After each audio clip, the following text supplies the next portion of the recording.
Hai semuanya, assalamualaikum warahmatullahi wabarakatuh. Kembali lagi bersama aku Izul Fadil Ihsani di sini. Nah, bagaimanakah kabar Anda hari ini? Semoga sehat selalu ya. Tak terasa sudah lama sekali, hampir sekitar 2 minggu aku tidak mempublikasikan apa yang biasa aku publikasikan melalui media YouTube. Aku tidak membuat video, aku tidak membuat konten, dan tidak jalan-jalan kemana-mana karena ada sebuah sebab yang menyebabkan aku tidak bisa melakukan itu. Dan alhamdulillah hari ini aku sangat bersyukur aku bisa kembali untuk mengupload video, membuat video ini. Dan insya Allah video ini akan dijadikan pelajaran untuk aku sendiri pada khususnya, dan untuk kalian semua para penonton yang menonton video ini. So silakan dinikmatin videonya. Bagi yang tidak suka silakan tidak usah ditonton ya, karena buang-buang kota saja. Tapi aku harap sih kalian yang pengen nonton silakan ditonton aja sampai selesai, karena ada hikmah yang bisa kalian petik dari video ini. So tanpa berlama-lama lagi, ini dia videonya. Oke, ini merupakan true story atau cerita nyata yang aku alami sendiri beberapa hari yang lalu. Jadi cerita diawali dari tanggal 14 Juli 2020 hari Selasa. Saat itu aku berencana untuk berangkat ke Jakarta di tengah pandemi COVID. Kok berani-beraninya aku berangkat ke Jakarta ke zona merah? Berangkat ke zona merah COVID. Ya, padahal aku sendiri aman di rumah di Tegal, tapi aku memilih berangkat ke Jakarta. Ada apa gitu? Yang pertama, aku mendapatkan informasi dari beberapa teman aku yang sudah bolak-balik Jakarta Tegal bahwasanya di Jakarta itu tidak ada apa-apa. Maksudnya dimana ya, tidak seperti yang diberitakan di media-media televisi ataupun media internet lainnya gitu. Bahwasanya COVID di sini ya udah biasa aja, artinya nggak seperti nggak semenakutkan ini. Terus ketika harus ke Jakarta harus bikin SIKM, harus rapid test dulu atau PCR atau swab test dulu. Enggak, ternyata nggak seperti itu. Lah buktinya tetanggaku sendiri dia udah bolak-balik Jakarta tanpa surat-surat ini itu, tanpa diperiksa, bahkan tanpa dikarantina sekalipun, dan dia juga tidak apa-apa, tidak ada menunjukkan gejala apapun, dan buktinya alhamdulillah dia masih sehat. Dan menurut teman-teman aku yang memang tinggal di daerah Jabodetabek dan sekitarnya, setelah aku tanya pun sebenarnya di sini tidak, ya nggak seperti yang di media katakan. Di sini ya udah biasa aja, cuma mungkin ada sedikit berbeda. Yang tadinya nggak pakai masker sekarang jadi pada pakai masker gitu. Paling cuma itu doang perbedaannya. Selebihnya ya normal, kayak biasa. Nggak ada sama sekali ketakutan ataupun apalah, itu intinya. Itu yang pertama. Kemudian yang kedua, karena aku mempunyai tanggungan, yaitu beberapa buku yang aku pinjam dari perpustakaan di UIN itu ternyata sudah jatuh tempo. Karena bukunya aku bawa pulang selama pandemi COVID kurang lebih 4 bulan. Itu kan jatuh temponya bulan April ya. Jadi karena udah jatuh tempo, kena denda dong otomatis. Nah, ketika semisal aku berangkat ke Jakartanya itu sesuai yang sesuai anjuran pemerintah, yaitu kuliah akan dilaksanakan kuliah tatap muka ya tahun 2021. Ya, maksud aku gimana ya? Jadi selama April, Mei, Juni, Juli, Agustus, September, Oktober, November, Desember, Januari, selama 10 bulan aku harus menanggung semua denda-denda yang aku dapatkan dari pinjam buku di perpustakaan UIN doang gitu. Ya kan menurut aku gimana ya? Lebih baik aku kembalikan sekarang walaupun sudah dihitung denda, ketimbang aku kembalikan bukunya nanti setelah tahun depan, setelah 2021. Jadi ya aku pikir aku harus kembalikan sekarang, karena mumpung tanggungannya belum banyak. Ketimbang nanti tanggungannya udah banyak, aku pusing buat memikirkan bagaimana caranya aku membayar semua itu. Itu yang kedua. Kemudian yang ketiga, aku kan pulang dari Jakarta saat pandemi COVID itu sebenarnya hanya rencananya 1 minggu saja, mengikuti aturan kampus, mengikuti surat edaran kampus yang saat itu hanya bukan meliburkan sih, maksudnya mengganti perkuliahan dengan perkuliahan daring selama 1 pekan. Akan tetapi kan diperpanjang terus hingga saat ini, bahkan hingga sampai tahun depan. Jadi karena aku berencananya cuma pulang seminggu doang, aku membawa pakaian dan barang-barang seadanya yang hanya cukup dipakai buat seminggu. Tapi kan ternyata selama 4 bulan aku di rumah ya nggak pernah ganti pakaian gitu, itu terus. Makanya mungkin di video-video sebelumnya, kenapa lagi-lagi aku memakai pakaian itu, kenapa lagi-lagi aku memakai pakaian itu, karena memang gak ada pakaian lagi, pakaiannya ada di sini, ada di Ciputat, ada di kosan aku gitu loh. Nah itu yang keberapa tadi, yang ketiga. Jadi aku mau ngambil semua barang-barang aku dan membawa pulang kembali, karena ya buat kebutuhan di rumah lah, karena kan pakaian di rumah juga sedikit doang, cuma tidak sebanyak yang dibayangkan. Karena pakaian yang aku pakai di rumah aku pakai juga di Ciputat, karena aku tuh nggak punya banyak pakaian gitu. Makanya aku pengen semua pakaian yang ada di sini aku bawa pulang, ya secukupnya sih, nggak semuanya. Di sini ditinggal sedikit aja, nanti selebihnya aku bawa pulang ke rumah buat aktivitas aku sehari-hari di rumah. 4 itu apa ya? Oh iya, aku juga pengen interview kerja. Selama pandemi COVID ini, bahkan di podcast aku bersama Mas Felix juga kan aku sudah mengatakan bahwasanya kuliah daring ini tidak efektif dan tidak efisien bagi aku dan bagi mahasiswa-mahasiswa lain. Jadi aku putuskan saja, ketimbang aku hanya duduk di depan HP ataupun di depan laptop mengerjakan tugas yang tidak jelas dari para dosen selama perkuliahan daring atau jarak jauh, lebih baik aku ya mencari pekerjaan gitu, mencari pekerjaan sampingan ketimbang aku nggak ngapa-ngapain. Nah akhirnya kan setelah berpikir seperti itu, aku mencari-cari informasi pekerjaan yang ada di Tegal ataupun yang ada di Jakarta. Nah aku daftar di Tegal, kemudian daftar di Jakarta juga. Nah akhirnya aku mendapatkan sebuah panggilan interview kerja itu pada tanggal 16 Juli 2020. Nah atas dasar itu juga yang membuat aku tanggal 14 Juli berangkat ke Jakarta, karena selain 3 alasan yang udah aku sebutkan, beberapa alasan yang aku udah sebutkan sebelumnya, aku juga mau interview kerja. Jadi rencananya tuh seperti ini, 14 Juli aku berangkat ke Jakarta. Nah nyampe sana kan pagi, 15 pagi lah, 15 dini hari. Nah nanti tanggal 15 agak siangan aku ambil semua barang-barang yang aku perlukan untuk aku bawa pulang kembali. Nah tanggal 16 Julinya aku interview, kemudian dan sore harinya aku langsung pulang ke Tegal. Itu rencana yang aku rencanakan jauh-jauh hari dan sudah aku persiapkan secara matang sekali. But tidak semudah itu Ferguson. Rencana yang sudah aku rencanakan ternyata gagal semuanya, berbalik 180 derajat dari yang udah aku rencanakan. Langsung saja ke 14 Juli 2020. Jadi saat itu aku memutuskan untuk berangkat ke Jakarta menggunakan bus Sinarjaya dari agen Sinarjaya Dharma Sandi. Biasanya aku kan kalau berangkat ke Jakarta itu dari agen Sinarjaya Dampek ya, tapi karena saat itu mungkin aku mikirnya terlalu jauh untuk ke Dampek, akhirnya aku putuskan buat ke Dharma Sandi. Di situ hanya ada satu bus dan tujuannya pun bukan Jakarta, hanya sampai Cibitung dan Bekasi. Artinya ya ketika aku ingin sampai ke Jakarta, terutama Ciputat khususnya, aku harus transit. Ya sudah dong, akhirnya aku membeli tiket Sinarjaya di situ. Transitnya nanti di Pool Sinarjaya Kelampok. Harga tiketnya karena itu kelas bisnis 120.000. Jadi tarifnya belum normal ya, masih tarif Covid.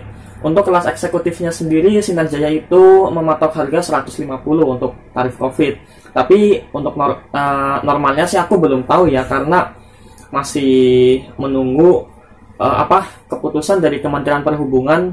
Jadi setelah Kementerian Perhubungan memutuskan, barulah manajemen Sinarjaya mematok tarif seperti biasanya ataupun tarif normal seperti itu. Nah, bis itu diberangkatkan dari agen Sinarjaya Dermasandi pada pukul 19.00. Nah, sebelum bisnya diberangkatkan, karena ini merupakan sebuah perjalanan dan sudah sekitar 4 bulan aku tidak membuat video mengenai perjalanan, jadi ya aku bikin video dong. Aku ngevlog, kemudian aku review bisnya. Ini bis bisnis, nomor bisnya itu 19S dengan relasi Balamoa menuju ke Bekasi. Nah, setelah aku review, aku juga sempat makan malam karena saat itu aku belum makan. Nah, setelah itu akhirnya busnya pun diberangkatkan dari agen Sinarjaya Dermasandi pukul 19.00 atau ya lebih sedikit sih, tapi lebihnya aku nggak tahu karena aku lupa. Intinya jam 7 malam aja gitu. Nah, dari agen Sinarjaya Dermasandi akhirnya busnya berjalan hingga sampailah ke Pul Sinarjaya Kelampok di Brebes. Di situ aku turun bersama beberapa penumpang lain yang juga transit, tetapi tidak satu tujuan dengan aku ya. Aku kan transitnya tadinya ke Lebak Bulus. Nah, penumpang lain itu ada yang ke Balaraja, kemudian ada yang ke Pulau Gebang dan sebagainya lah. Intinya banyak yang transit dari bus yang aku naikin. Aku turun di Pul Sinarjaya Kelampok. Di situ aku menunggu bus ke arah Lebak Bulus. Ternyata tidak ada yang ke Lebak Bulus, adanya ke Pondok Cabe. Wah, aku seneng dong, soalnya Pondok Cabe kan pasti lewat Lebak Bulus. Jadi aku tidak perlu nggak perlu pusing-pusing mikirin gimana nanti kalau aku nyampe Lebak Bulus, apa aku harus pesen ojek online buat ke Ciputat ataupun aku minta orang-orang yang ada di Ciputat buat jemput aku. Karena bisnya sampai ke Pondok Cabe otomatis dia lewat Lebak Bulus dan lewat Ciputat juga. Jadi aku pikir aku bisa menghemat biaya lah, menghemat budget yang tadinya aku pakai buat ojek online. Ternyata bisa aku hemat karena bisnya nyampe ke Pondok Cabe lewat depan UIN lah. Nah, aku rencananya tuh mau turun di depan UIN setelah tahu bisnya itu nyampe Pondok Cabe. Nah, setelah menunggu beberapa lama, akhirnya pada pukul 21 jam 9 malam lah, jam 9 malam bisa dikatakan bisnya datang, kemudian aku langsung naik. Nah, saat itu sudah ada beberapa penumpang yang ada di dalam. Aku mencari seat yang kosong, berada di tengah, tapi yang sebelah kiri. Nah, enaknya ini tuh bis eksekutif ternyata. Nomor bisnya 14ZX. Ingat ya, 14ZX. Tadinya aku naik dari Dermasandi 19S itu kelas bisnis, seatnya 23. Akan tetapi setelah transit di Kelampok, aku dapatnya bis eksekutif. Wow, seatnya 22. Kan enak banget ya. Aku bayarnya kelas bisnis 120, tapi dapatnya kelas eksekutif. Wow, mantap emang. Ya. Nah, setelah jam 9 malam, aku udah naik. Bisnya pun berangkat dari Pul Kelampok. Nah, meninggalkan Pul Kelampok langsung masuk menuju gerbang tol Brebes Barat dan langsung melaju kencang menyusuri tol Cipali di kegelapan malam. Asik. Nah, singkat cerita, pukul 23.30-an atau setengah 12 malam ternyata bisnya sudah sampai di rumah makan Taman Selera Cikamurang, Indramayu, Jawa Barat. Karena saat itu aku belum melaksanakan sholat isya, jadi aku putuskan untuk turun di rumah makan dan melaksanakan sholat isya. Setelah sholat, biasa dong, ketika di rumah makan kan pasti aku membeli mie sedap cup atau pop mie lah sama air minum. Tapi kali ini aku air minumnya bawa sendiri dari rumah, pakai tumbler itu ya. Nah, setelah makan dan minum dan setelah sholat juga sambil menunggu jadwal keberangkatan dari rumah makan Taman Selera, aku menyempatkan diri buat sedikit mengambil video di rumah makan Taman Selera mengenai keadaan yang ada di situ. Dan di situ ternyata sangat sedikit ya bisnya yang ada di rumah makan Taman Selera. Rumah makan Taman Selera untuk Sinarjaya kan ada 2 tempat, yaitu sebelah utara dan sebelah selatan.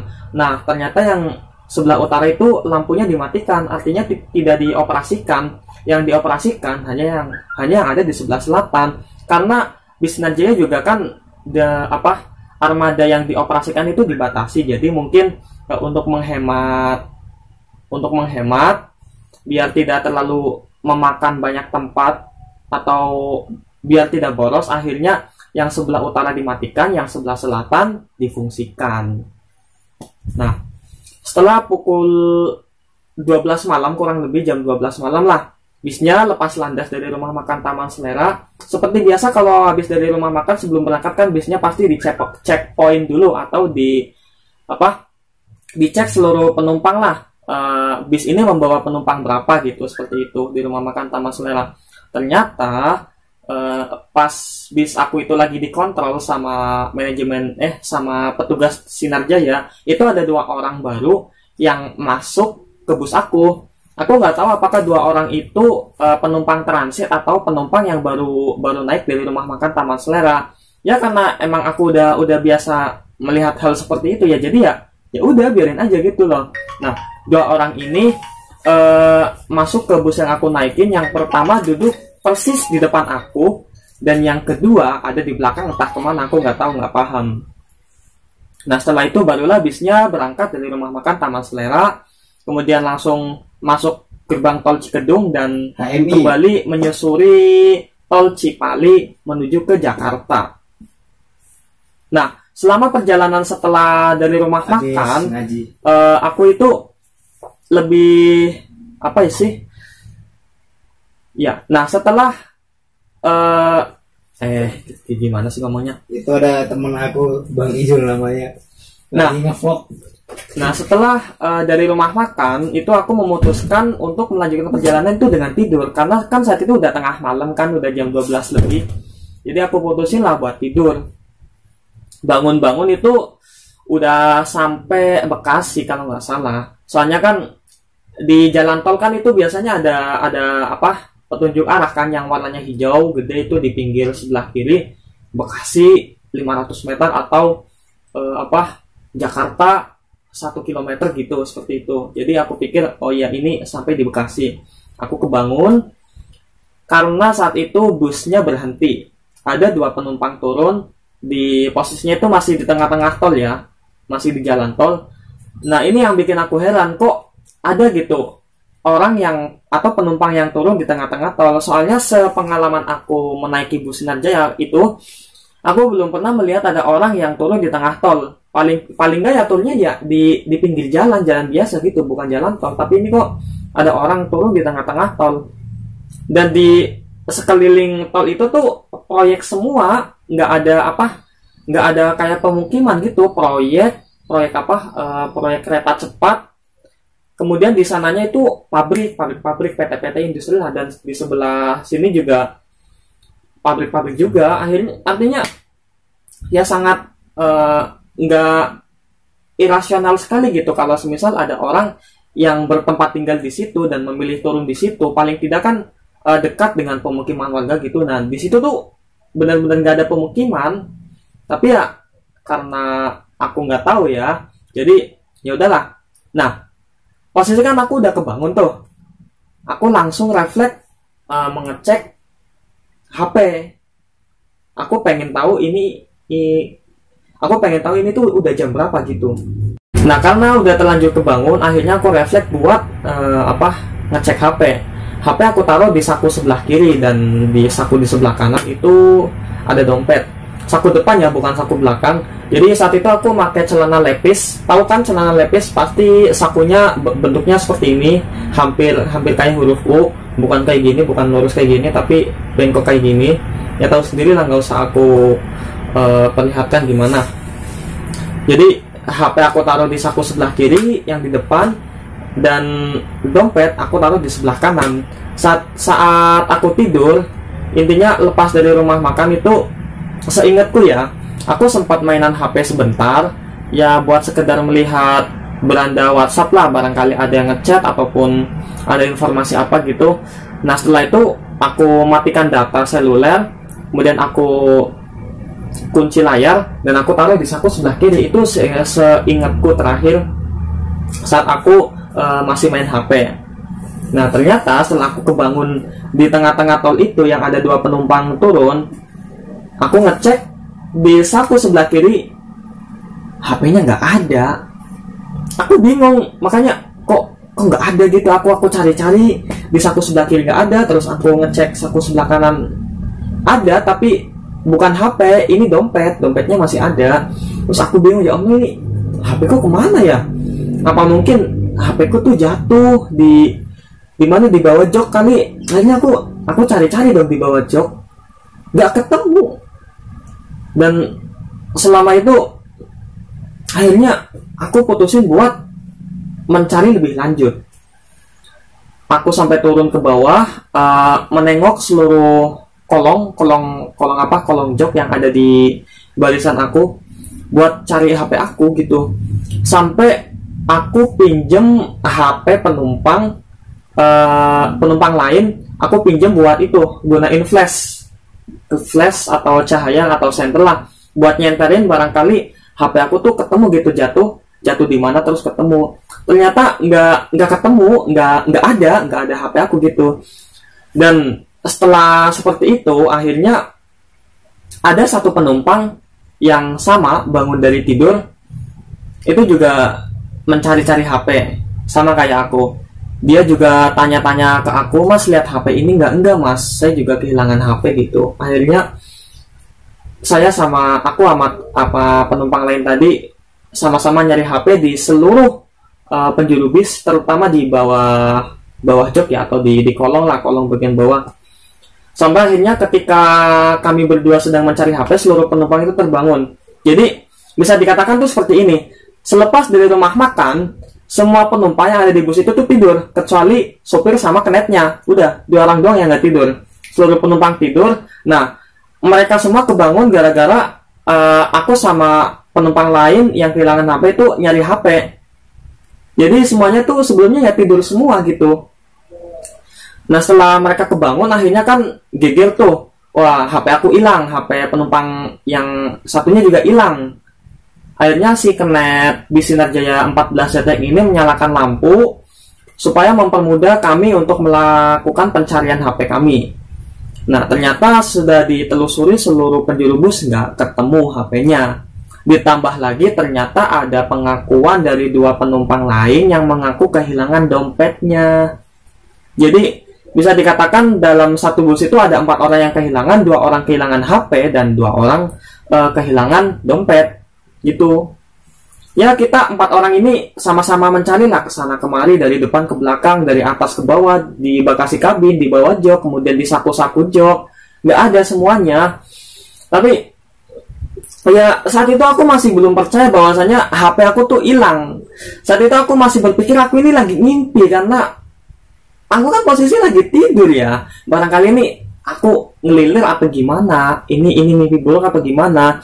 Tapi bus kan terus berjalan, nggak mungkin busnya berhenti di tengah-tengah tol terus kan, nanti didatangin petugas atau gimana. Busnya terus berjalan melaju. Nggak kerasa itu udah nyampe gerbang tol Cikunir. Artinya busnya itu mau masuk tol jadi gitu, mau ke arah Kampung Rambutan, kemudian Lebak Bulus dan Ciputat, Pondok Cabe gitu. Tapi kami 4 orang ini masih mencari, dan seluruh penumpang pun udah pada geger semua gitu. Nah, ada beberapa penumpang yang menyangkal bahwasanya barang-barang yang hilang di dalam bus itu diambil oleh 2 orang yang turun di tengah tol tadi. Tidak bisa dipungkiri juga bahwasanya 2 orang yang turun di tol itu merupakan sekelompok pencopet yang memang sering beroperasi di bus, karena mereka aneh ya. Anehnya tuh yang lain naiknya dari awal, turunnya juga bukan di tengah tol seperti mereka. Artinya ini kan bus ke Lebak Bulus ya, Lebak Bulus, Ciputat, dan Pondok Cabe. Kalaupun semisal mereka itu transit, harusnya nggak mungkin dong mereka transit terus turunnya di tengah-tengah tol seperti itu, kan sangat nggak mungkin sekali. Kalau emang seperti itu, buat apa mereka transit gitu loh.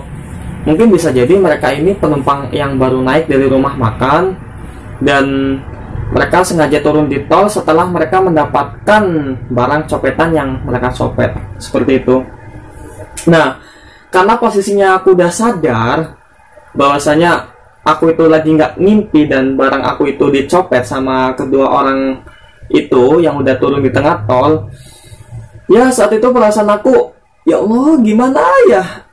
Bener-bener sedih, kayak pengen nangis tapi campur aduk banget gitu lah. Ya sedih ya, cemas ya, khawatir ya, bingung ya, pusing, semuanya ya, emosi juga semuanya ngumpul jadi satu. Nggak bisa aku ungkapin pakai kata-kata di sini. Saat itu ya Allah, aku tuh habis ngelakuin apa? Aku tuh kurang apa gitu? Kenapa harus aku gitu yang dapat ujian kayak gini? Kenapa harus aku? Emang aku habis ngelakuin apa gitu ya Allah? Ya namanya orang kena musibah ya pasti, yang orang-orang biasa kena musibah pasti yang pertama dipikirin ya ngeluh terus. Tapi ya mau gimana lagi, ini kan udah jadi cobaan buat aku, ini udah jadi ujian buat aku. Jadi mau nggak mau ya harus aku terima, dan aku percaya kok bahwasanya Allah itu nggak akan membebani aku dalam cobaan di luar batas kemampuan aku. La yakallifullahu nafsan illa wus'aha.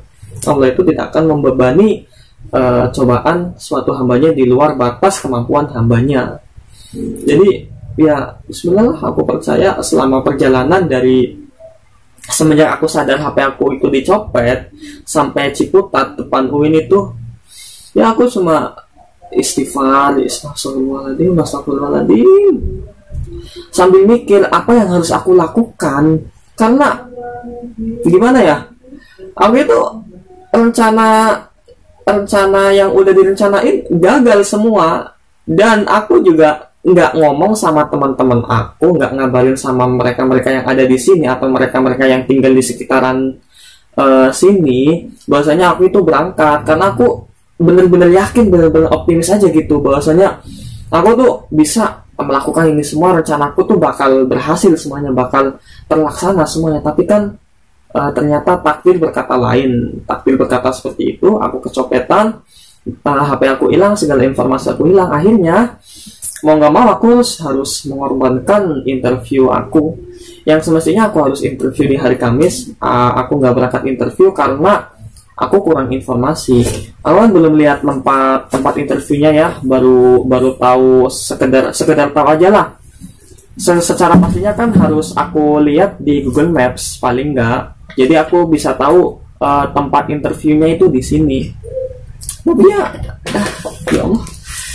Intinya saat itu aku benar-benar bingung, nggak tahu mau ngapain. Aku juga udah nggak punya saudara aku, maksudnya saudara yang dari keluarga besar ya, yang masih merantau di Jakarta dan sekitarnya. Benar-benar aku sekarang ini hidup sendirian di Jakarta, tanpa saudara, tanpa sepupu, ataupun tanpa ada keluarga lah di sini.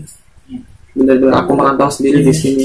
Tapi ya, nah sesampainya aku di Ciputat di depan UIN, aku turun tuh dari bis. Terus aku bingung mau kemana. Ya Allah, aku harus ngapain? Apa yang harus aku lakuin? Tapi saat itu juga aku bersyukur karena gimana ya, cuma HP yang diambil, ternyata dompet aku masih aman, tas aku di dalamnya ada laptop juga masih aman, barang aku di kardus juga masih aman. Artinya walaupun aku kehilangan satu barang, tapi barang lain nggak diambil gitu. Dan aku berpikir ya mau nggak mau harus ikhlas, harus merelakan HP aku diambil oleh orang, dicopet oleh orang. Dan saat itu pukul 3 pagi aku turun di UIN, di depan UIN. Aku bingung mau kemana.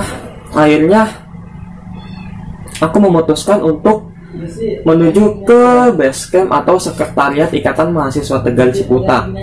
Aku berpikir barangkali di situ ada orang, ada temanku yang memang dia nggak pulang, tetapi dia masih di situlah menghuni sekretariat itu.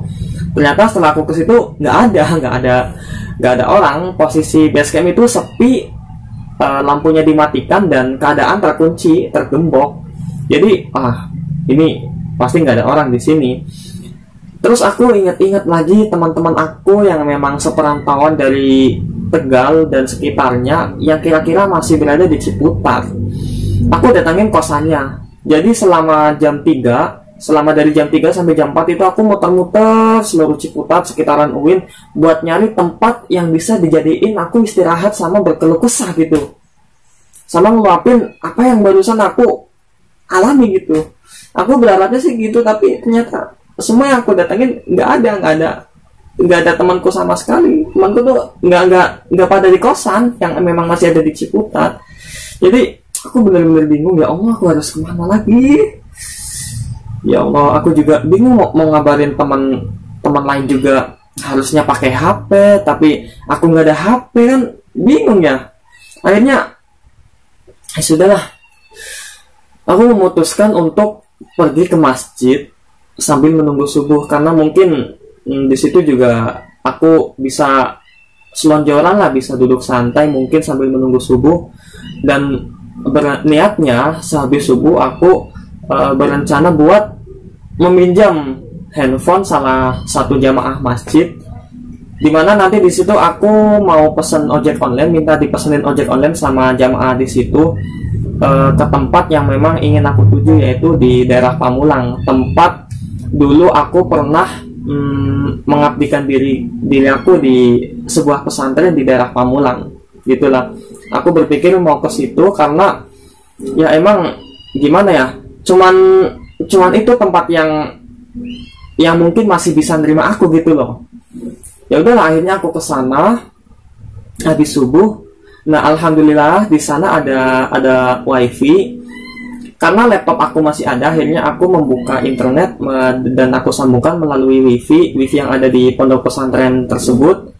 Akhirnya aku membuka Facebook dan Instagram melalui laptop. Nah, dari situ kemudian aku berkomunikasi, mengabari seluruh orang-orang yang aku kenal, termasuk orang tua aku, saudara-saudara aku, teman-teman aku di seluruh media sosial maupun di dunia nyata, bahwasanya aku mengalami musibah berupa kehilangan HP ketika aku melakukan perjalanan menuju ke Jakarta. Di tengah perjalanan HP aku kecopetan, diambil oleh orang yang tiba-tiba turun di tengah tol. Ya, seperti itulah aku kurang lebih sebuah cerita nyata yang memang bukan sedang sih ya, mungkin ya itu mungkin cerita nyata yang beberapa hari lalu aku alami, dan ini bukan yang aku mau, tapi mau nggak mau aku harus menerima ini semua. Dan alhamdulillah ternyata memang benar bahwasanya bersama kesusahan itu ada kemudahan. Fa inna ma'al usri yusron, inna ma'al usri yusron. Sesungguhnya bersama kesusahan itu ada kemudahan. Jadi artinya walaupun aku saat itu susah lah, HP hilang, nggak ada komunikasi, nggak ada kabar, ini itu dan sebagainya, bahkan nggak bisa nge-YouTube lagi, tapi aku percaya bahwasanya firman Allah itu benar. Fa inna ma'al usri yusron, inna ma'al usri yusron. Bersama kesusahan itu ada kemudahan, dan alhamdulillah sampai hari ini aku bisa membuat video lagi. Aku bahkan mendapatkan tempat yang belum pernah aku bayangkan sama sekali. Tadinya aku berencana ini itu dan sebagainya, rencananya gagal semua, tetapi Allah memberikan sesuatu yang lain yang memang aku nggak pernah menduga hal ini. Ya, sekarang aku tinggal di sekretariat atau markas besar Yayasan Jawara Fani, yaitu yayasan yang dibentuk oleh alumni Pramuka UIN Jakarta. Dan sekarang aku alhamdulillah tinggal di sini, dan di sini aku mendapatkan kamar, mendapatkan kasur, lemari dan sebagainya, ada wifi juga, segala fasilitas lengkap semuanya di sini, bahkan makan pun terjamin di sini. Alhamdulillah aku juga sangat bersyukur. Sampai hari ini aku kurang lebih hampir 2 pekan berada di Ciputat. Aku belum sama sekali berencana untuk meninggalkan Ciputat, dan aku berpikir aku di sini aja gitu, udah. Ya, jadi aku memutuskan untuk di sini.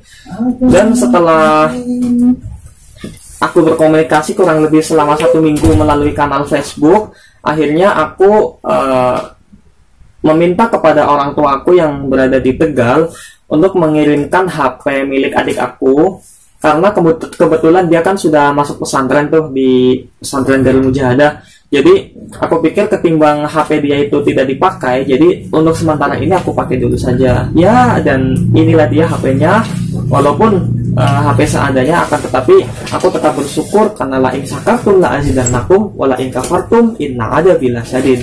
Jika kalian bersyukur maka akan ditambah nikmatnya, tapi jika kalian kufur maka siap-siap kalian akan menerima azab yang pedih dari Allah Subhanahu wa taala.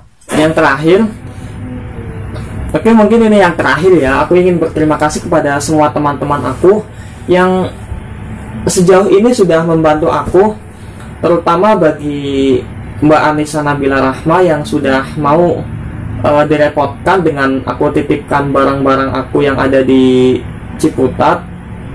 Kemudian kepada teman-teman yang ada di sini yang sudah membantu aku juga, ada Mas Zainal Fani juga, kemudian ada Mas Wahyu, kemudian ada Mbak Ica.